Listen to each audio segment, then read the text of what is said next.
సముద్రంలో గల్లంతైన 7గురు మత్స్యకారుల ఆచూకీ కోసం గాలింపు చర్యలను ముమ్మరం చేసినట్లు జిల్లా collector doctor R Mahesh Kumar తెలిపారు. కోస్ట్ గార్డ్, నేవీ, మెరైన్ పోలీసులతో సమన్వయంతో సహాయక చర్యలు కొనసాగుతున్నాయని చెప్పారు. మత్స్యకారులు తీరం నుంచి 120 నుంచి 150 కిలోమీటర్ల దూరంలో లాంగ్ వాయేజ్ కు వెళ్లినందున గాలింపు పరిధిని విస్తరించినట్లు వెల్లడించారు. బోట్లో VHF సెట్ ఉన్నప్పటికీ ట్రాన్స్పాండర్ లేకపోవడంతో అందుబాటులో ఉన్న సాంకేతిక సమాచారాన్ని వినియోగిస్తున్నామని ఎస్పీ రాహుల్ మీనా తెలిపారు. ఫోన్ నంబర్లకు సంబంధించిన కాల్ డేటా రికార్డులను విశ్లేషిస్తూ ఆచూకీ కోసం ప్రయత్నిస్తున్నామన్నారు. వాతావరణ పరిస్థితుల ఆధారంగా మత్స్యకారులు 15 నుంచి 20 రోజుల వరకు సముద్రంలో ఉండే అవకాశం ఉన్నప్పటికీ అధికారులు అప్రమత్తంగా ఉండి గాలింపు చర్యలను వేగవంతం చేశారని తెలిపారు.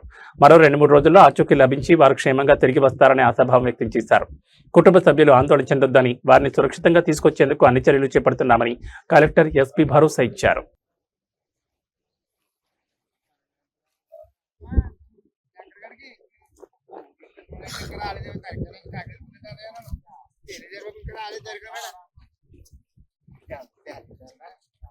కోర్టు వెళ్ళిందో లేదో మరి తెలియదు.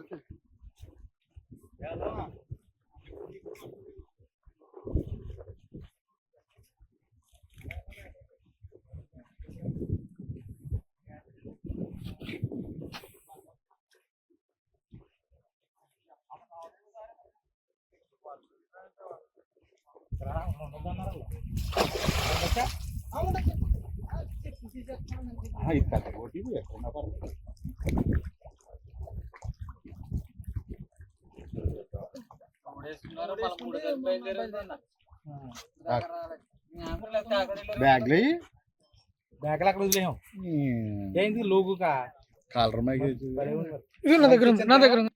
నమస్కారం. మన పోలీస్ డిపార్ట్మెంట్ సైడ్ నుంచి ఆల్రెడీ అల్లవరం పిఎస్ లో ఒక మిస్సింగ్ కేసు కట్టడం జరిగింది. Based on that we already obtained CDRs of all the members who are there on the boat. So the CDR analysis చేసిన తర్వాత ఇప్పుడు వరకు ఏమేమి కాంటాక్ట్ జరిగింది అని ఇది అంతా మనకు తెలుస్తుంటాయి. But otherwise for rescue operations already నేను I have talk to commandant coast guard in Kakinada and from Kakinada and from Visakhapatnam side నుంచి కూడా కోస్ట్ గార్డ్ వాళ్ళు షిప్స్ అంతా ఏదైతే ఓపెన్ సీస్ లో ఉన్నాయి అందరికి alert ఇవ్వడం జరిగింది that however they spot such and such vehicle, all the details have been given to the concerned departments. If any of this ship is spotted by them, they will communicate the same and the ship might get rescued. Otherwise also all the from fisheries department side also all the other fishing boats who are there in the seas have been alerted regarding this. So most probably the rescue operations are underway. All the departments, Coast Guard gani, Marine Department, Police Department, అందరూ coordinate చేస్తున్నారు. So all the efforts for rescue have been put in. But as fisheries department side నుంచి కూడా వాళ్ళు చెప్తారు మామూలుగా it is not an unusual thing. Previous గా కూడా అంటే 15 days కానీ 20 days కానీ ఇంతవరకు boats have gone inside the sea and they have come back. So from our side all the efforts, all the maximum possible efforts have been put in and we are hoping for the best. We will be in coordination with all the departments and whatever steps further గా కూడా required ఉంటే అది మనకి immediate గా తీసుకుంటారు. And daily recently మనకి August 3rd కి fish landing centre at ఓడల్ రేవు నుంచి August 3rd కి ఈవినింగ్ కి ఒక 7-member team crew team boat registered number is MO135. So they have only one registration. They bat that boat from Vizag port నుంచి ఆ boat కొనుక్కున్న తర్వాత registration ఓడల్ రేవు fish landing centre దగ్గర registration చేసుకున్నారు. So that boat actually a 7 members crew to start August 3rd ki it was supposed to come back after 12 days. So roughly around 15th 16th kala it has to come back. But till right now ippatiki vellin tarvata around August 5th ki they had a line of communication. So వాళ్ళ family members to August 5th వరకు కూడా they are in contact. So 5th tarvata వాళ్ళ యొక్క contact అనేది లేదు. And our boat is something which is around 12 meters of length and ఒక VHF set దాంట్లో ఉంది. బట్ ట్రాన్స్పాండర్ లేదు దానికి. సో ట్రాన్స్పాండర్ అంటే రీసెంట్ గా మనకి ట్రాన్స్పాండర్స్ ఫిక్స్ చేస్తున్నాము. మనకు మొత్తం జిల్లాలో ఉన్న అరౌండ్ 1985 బోట్స్ లో రైట్ నౌ అరౌండ్ 435 బోట్స్ వరకు ట్రాన్స్పాండర్స్ ఫిక్స్ చేసాము. సో అలా ఆల్ బోట్స్ కి ఫిక్స్ చేస్తున్నాము. But some of this boat కి అది మిస్ అయింది. సో అది కమింగ్ ఈ వాయిస్ అయిపోయిన తర్వాత ఫిక్స్ చేస్తామని చెప్పేసి అన్నారు ఆ కన్సర్న్ వాళ్ళతో. సో రైట్ నో వాళ్ళకి ఎటువంటి ఆచూకీ ఇంకా ప్రస్తుతానికి ఇంకా దొరకలేదు. And all the team members ఎవరైతే క్రూ మెంబర్స్ ఉన్నారో వాళ్ళ యొక్క కాల్ డీటెయిల్స్ తీసుకున్నాము. సో ఎవరితో కమ్యూనికేట్ చేశారా అనేది సిడిఆర్ డేటా తీసుకొని already we have started communicating with Indian coast guard and coast guard people are actually navigating with Indian navy వాళ్ళతో అండ్ మనకి మెరైన్ పోలీస్ డిపార్ట్మెంట్ కూడా ఉన్నారు. మెరైన్ పోలీస్ వాళ్ళు కూడా టోటల్గా ఈ డేటాను తీసుకొని they are coordinating with coast guard and navy.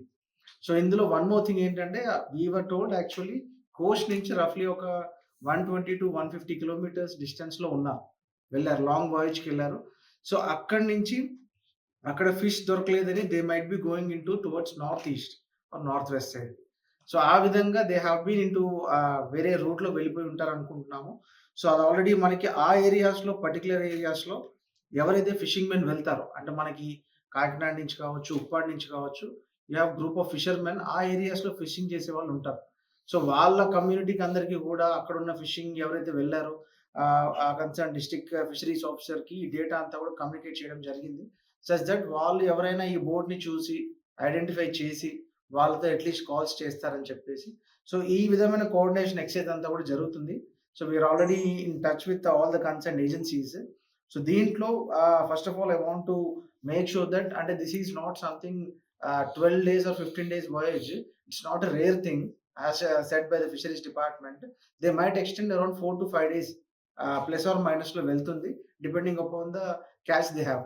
So ఎంతవరకు క్యాచ్ వస్తుందో దాన్ని బట్టి దే వెయిట్ చేసి they come back. So what from the fisheries department is they are confident such that at least coming 2-3 days లో definitely will be able to contact them or otherwise they will be coming back. So family members అందరికి కూడా ఆల్రెడీ fisheries department నుంచి, revenue department నుంచి, police department నుంచి వెళ్ళి explain చేయడం జరిగింది. సో ఇలా మీ ప్రయత్నాలు చేస్తున్నారు, మనకి ఇంకొక 2-3 days పడుతుందా, ఎన్ని డేస్ పడుతుందో వాళ్ళకి కాన్స్టాంట్గా టచ్లో ఉన్నారు. వాళ్ళని ఎటువంటి ఆలోచన ఎక్కువ నెగిటివ్ సెంటిమెంట్స్లో వెళ్లకుండా వాళ్ళకి భరోసా ఇవ్వడం జరుగుతుంది. So I would want SP to just brief exactly what are the coordination issues ఏమన్నా ఉంటే ఒకసారి ఎస్పీ గారు బ్రీఫ్ చేస్తారు.